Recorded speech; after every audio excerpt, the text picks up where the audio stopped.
uspjeha na današnjem sudjelovanju. Ne zaboravite da ima još malo vremena do idućeg kruga natjecanja u rolanju. Vidimo se tad.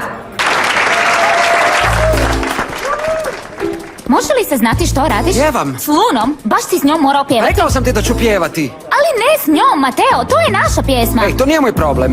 Nisam ja bio u kasni. Ne mogu vjerovati, ti si pjevao s drugom curom, a ja sam ta Ja koja bi je mogla kriva. možda bez deranja, molim lijepo. Živcira me ta ljubomora. Ovo nije ispad ljubomore. Što god da je. Što, sad te više nije briga što drugi misle o savršenom paru? Ne, nije me briga što drugi misle. Znaš zašto? Zato što savršenog para više nema. Gotovo je. Molim? Jednom ne dođem na Open i tražiš mi zamjenu? Mateo, nisam to od tebe očekivala. Neću ti dopustiti da me ponižavaš pred cijelim svijetom. Najbolje bi bilo da svako od nas krene svojim putem. Toliko je očito. Ti si ozbiljna. Da. A natjecanje?